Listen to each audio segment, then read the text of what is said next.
هي الحلقات تحفظني بآيات من القرآن، هي الحلقات تملأني بحب المصطفى العدنان، هي الحلقات تحفظني بآيات من القرآن، هي الحلقات تملأني بحب المصطفى العدنان، وأخلص نيتي دوما لرب واحد ديان بروح ملؤها طهور.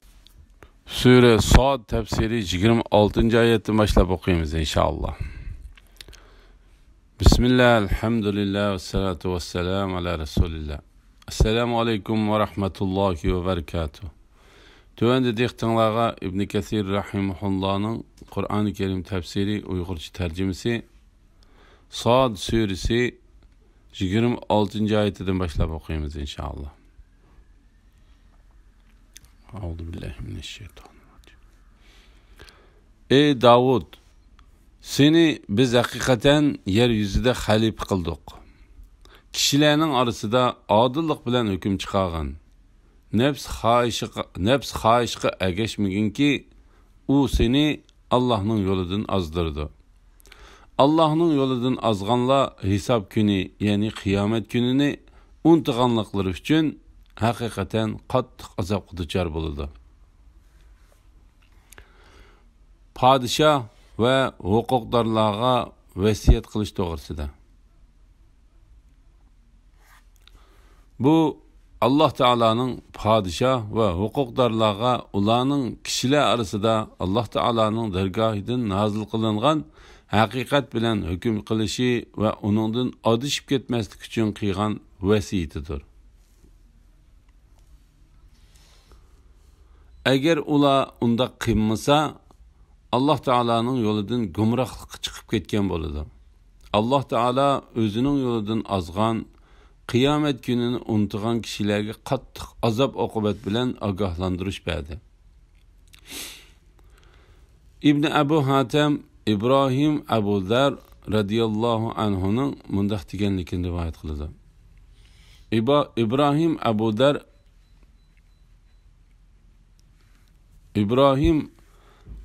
Ebu Der'a samavi kitap okuyduğun kişi idi.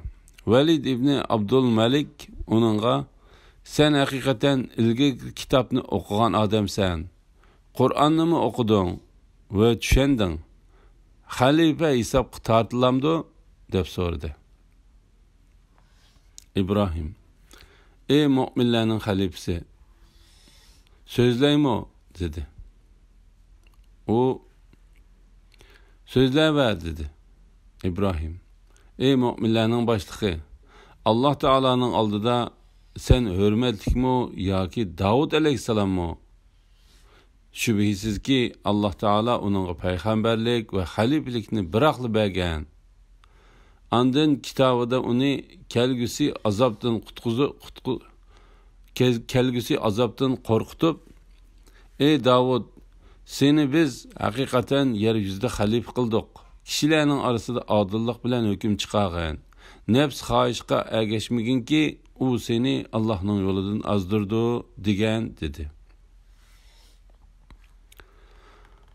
Allah'ın yolundan azganla hesap günü yani kıyamet gününü unutuganlıkları için hakikaten qattiq azap duchor buldu.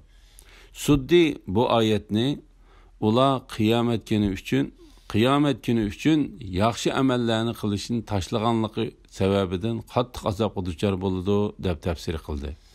Suddi'nin bu sözü bu ayetinin uçuq ma'nisiga uygundur.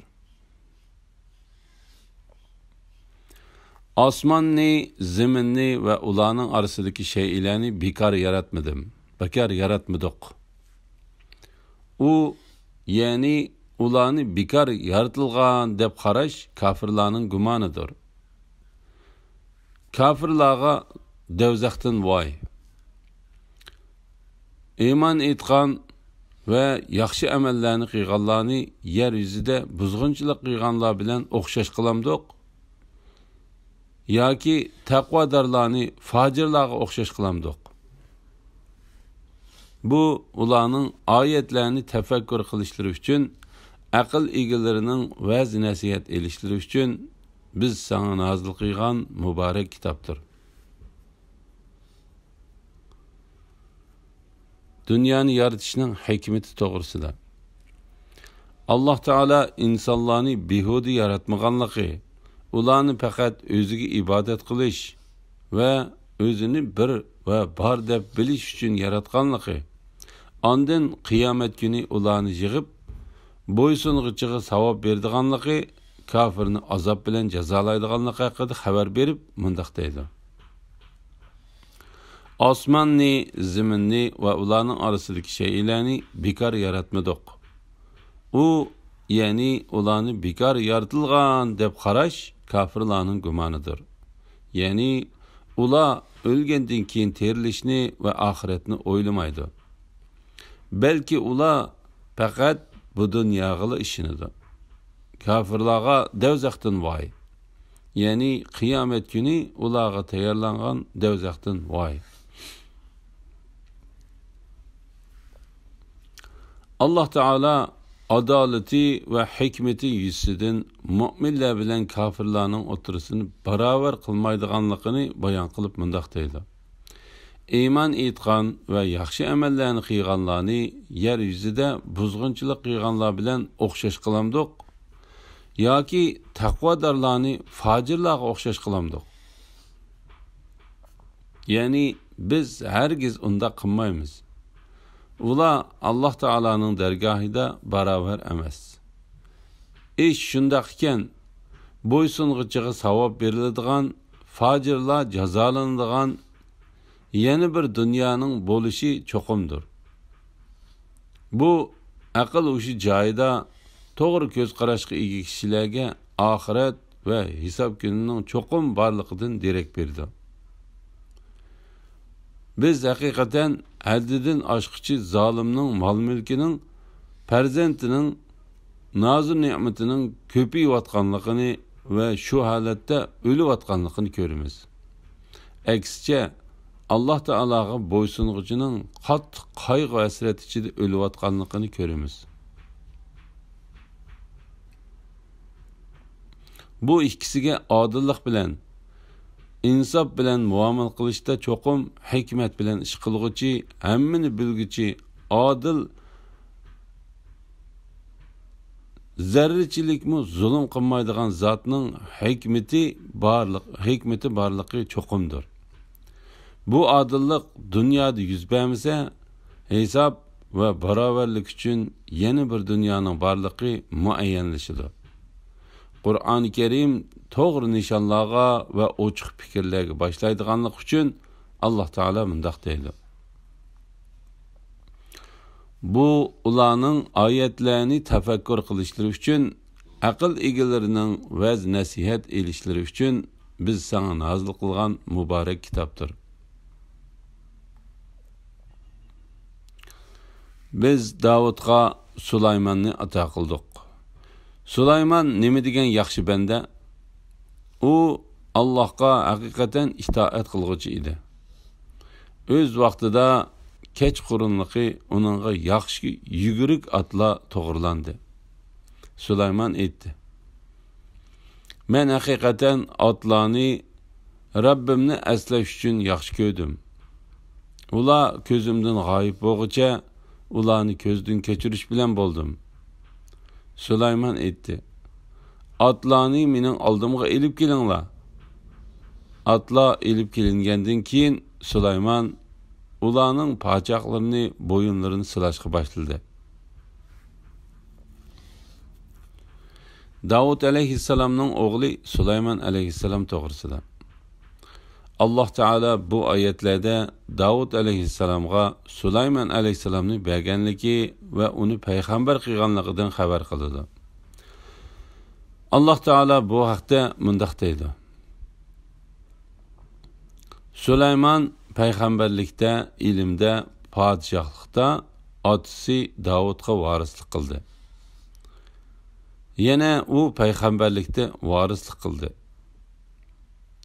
Undaq bo'lmaganda Davud alayhissalomning 100 xotini bo'lib, Sulaymondan boshqa o'g'illarmi bor edi.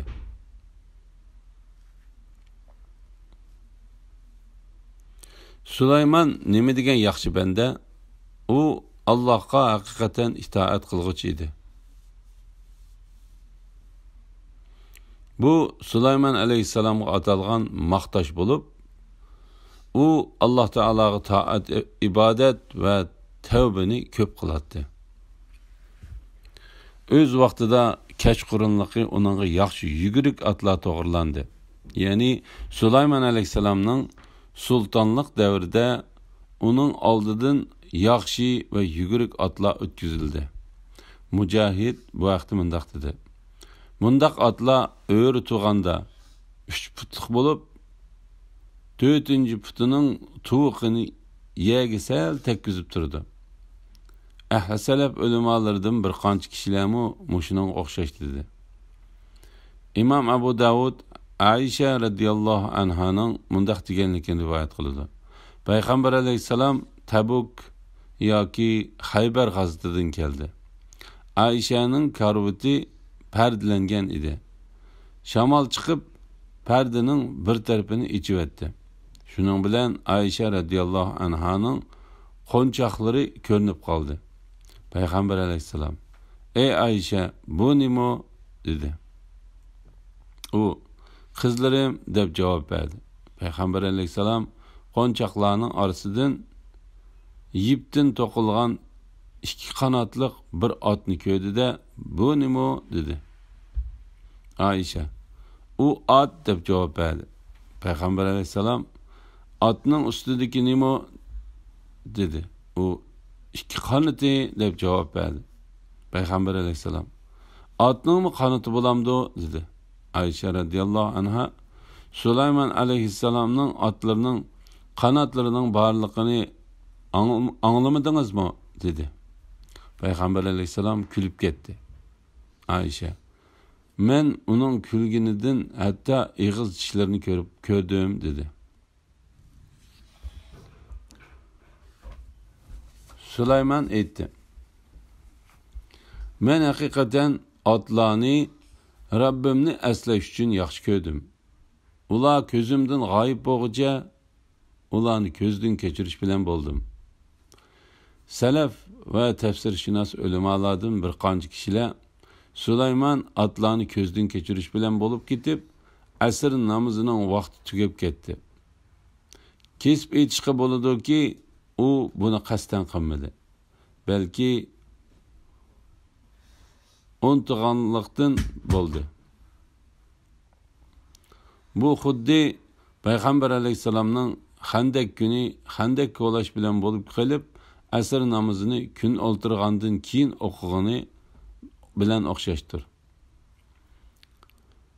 Xandak haqidagi bu voqea Imom Buxoriy va Muslimning bir necha rivoyati orqali isbotlangan.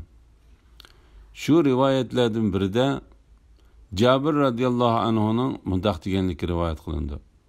Umar radhiyallohu anhu Xandak kuni kun o'ltirgandan keyin Payg'ambar alayhisalomning qishig'i kelib, Quraysh kofirlarini tillab turib: "Ey Allohning payg'ambari, men texi asr namozini o'qimasdilla kun o'ltirib ketgil tasli qoldi" dedi. Payg'ambar alayhisalom: "Allohning nomi bilan qasamki, men texi namoz o'qimadim" dedi. Biz Budhan degan yerga yig'ildik. Payg'ambar alayhisalom tahorat oldi. Bizmi tahorat oldik. Kun o'ltirib ketgan vaqtda asr namozini o'qidik. Ondan mag'rib namozini o'qidik. La ilaha illalloh Muhammad rasululloh. Sulaymon aytdi: "Otlarni mening oldimga ilib kelinglar." Atlar ilib kelingandan keyin Sulaymon ularning pochoqlarini, bo'yinlarini silashga boshladi. Hasan Basri bu oyat haqida mundaq deydi: Sulaymon alayhissalom atlarga qarab turib, "Allohning nomi bilan qasamki, sizlar meni Rabbimning ibodatidan yana bir qitim to'sib qo'ymanglar" dedi va ularni bo'g'izlashga buyruq qildi. Shuning bilan atlar bo'g'izlandi. Qatadimi mushuning o'xshash dedi. Suddi ularning bo'yinlarini va paylari qilichlar bilan chepib tashlandi dedi. Ali ibn Abu Talha ibn Abbas radiyallohu anhumaning mundaq deganligini rivoyat qiladi. Sulaymon atlarni yaxshi ko'rganlikdan ularning yaylarini va pochaqlarini silashga boshladi. İbn Jarirmi bu qarashga qo'shildi va mundaq dedi. Sulaymon alayhissalom hayvonning pochaqlarini kesib qaynamaydi va mollaridan birarnimi sababsiz o'ltirmaydi. U atlarni ko'zdan kechirish bilan bo'lib ketib, namozini qazo qilayotganligi uchunla gunohsiz atlarni o'ltirishi aqlga muvofiq emas. İbn Jarirning bu qarashni qo'llashini to'g'ri deb ketgil bo'lmaydi. İbn Jarirning bu qarashini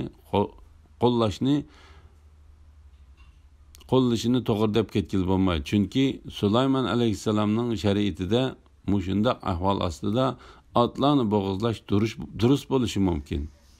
Bo'libmi u atlarga nazar silish bilan mashg'ul bo'lib qolib, namozning vaqti chiqib ketgachga Allah Teala'nın razılıq üçün g'azablangan bo'lsa, mushunda qilishi durust bo'lishi mumkin. U Allah razılıq üçün atlardan ayrilgan bo'lg'achqa, Allah Teala onunğa atlarının o'rniga ulardanmi yaxshi narsa bo'lgan shamolni bo'ysundirib berdi.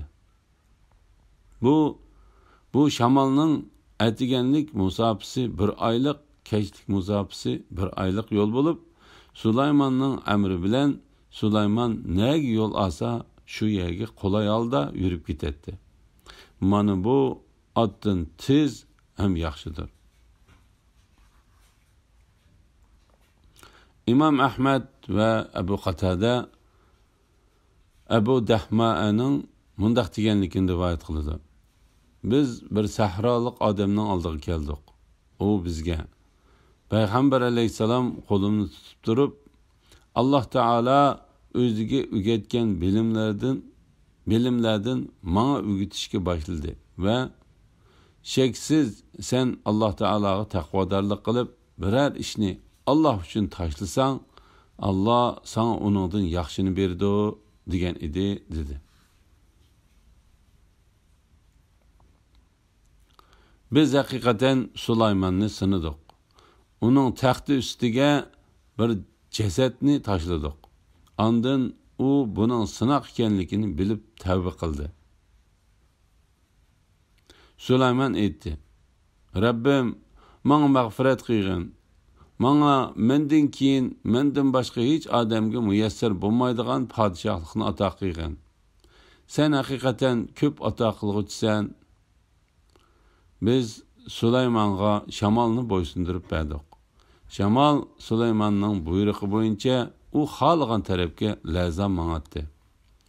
Hamda uningga katta binolarni salalaydigan qurg'uchi va dengizlarga cho'kib, unchi marjonlarni elib chiqalaydigan g'avvos shaytonlarni bo'ysundirib berdik.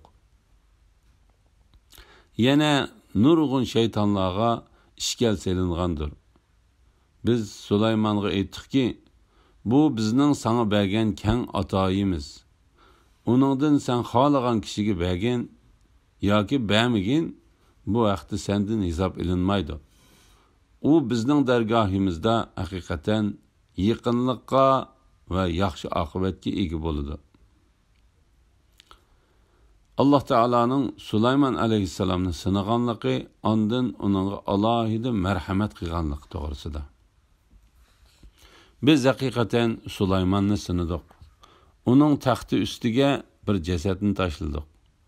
Allah Teala uning taxti ustiga tashlagan bu jasadning haqiqiy ahvoli to'g'risida to'xtalmadi. Biz Allah Teala'nın onu sinab taxti ustiga jasad tashlaganligiga iymon etamiz. Uning asli mohiyatini bo'lsa bilmaymiz. Bu haqda so'zlanganlarning hammasi İsrail avlodidan qilingan rivoyatlardir. Uning rost yolg'onligini biz bilmaymiz. Ondan u buning sinoq ekanligini bilib tavba qildi. Ya'ni bu sinoqdan keyin u Alloh taologa tavba qildi. Duo qilib mag'firat tilidi va uningdan keyin o'ziga uningdan boshqa hech kimga muyassar bo'lmaydigan podshohlikni ato qilishni tilidi. Sulaymon aytdi: Rabbim menga mag'firat qilgin.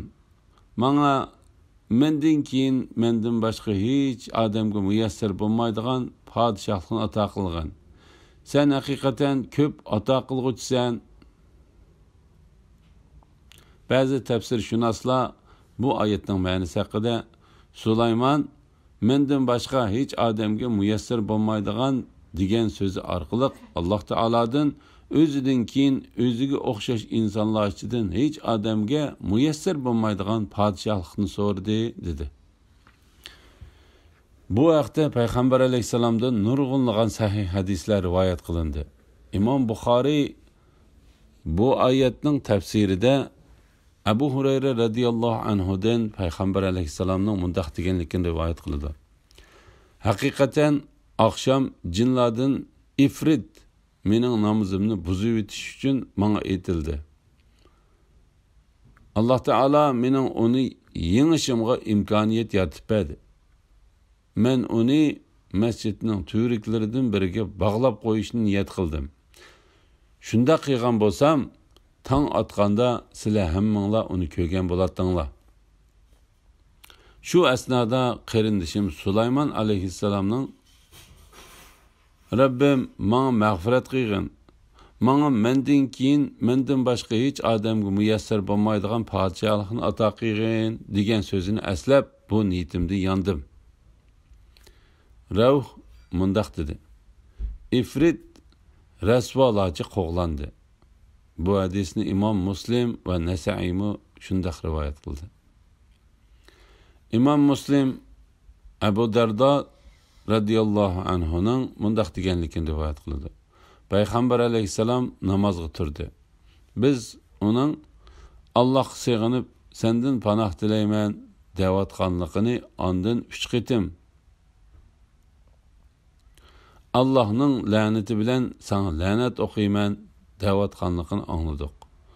U xuddi bir narsa elayotgandek qo'lini sunayotdi.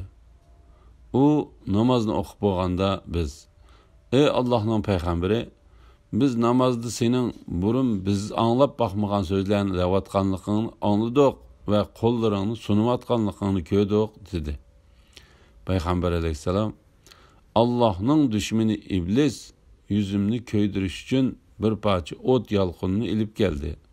Men 3 qitim Allohga sig'inib sendan panoh tilayman dedim.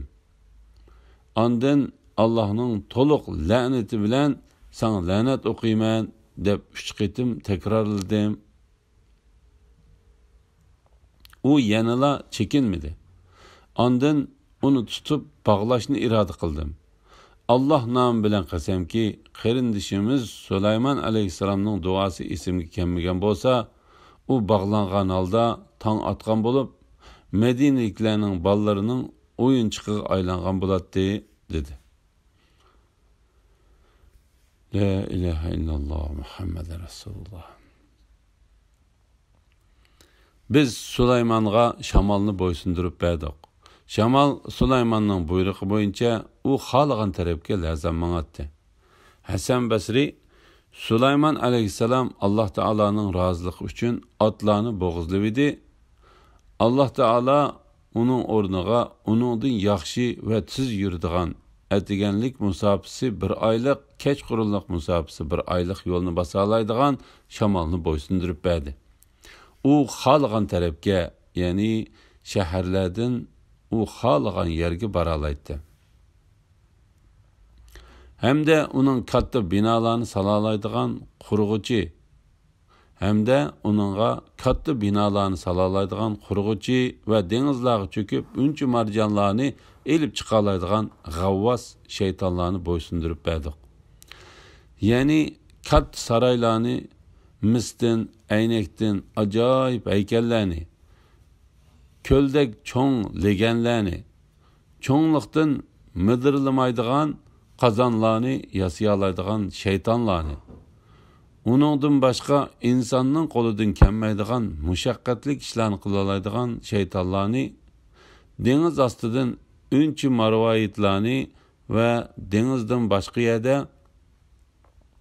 tepilmaydigan esil narsalarni chiqara oladigan yana bir turkum g'avvos shaytonlarni bo'ysundirib berdik. Yana nurg'un shaytonlarga ishkal selingandir. Ya'ni ulardan nurg'unlarga ishkal selingan bo'lib, ular haddidan oshgan, osiylik qilgan, ishligili unamagan yoki qilish belgilab berilgan ishlarda bo'yintovliq va buzg'unchilik qilganlardir. Biz Sulaymonga aytdikki, bu bizning sana bergan keng atoyimiz. Uningdan sen xohlagan kishiga bergin yoki bermagin, bu vaqt sendan hisob elinmaydi. Ya'ni bu sening bizdan so'rag'ini bo'yicha sana ato qilingan to'liq podshohlik va mukammal sultonlikdir. Sen xohlagan kishiga bergin, xohlagan kishiga bermagin, sen buningdan hisob tortilmaysan. Ya'ni qandaq ishni qilishni xohlasang qilgin. Qandaq hukm qilishni xohlasang shundaq hukm qilgin. U sana durust va to'g'ri bo'ladi.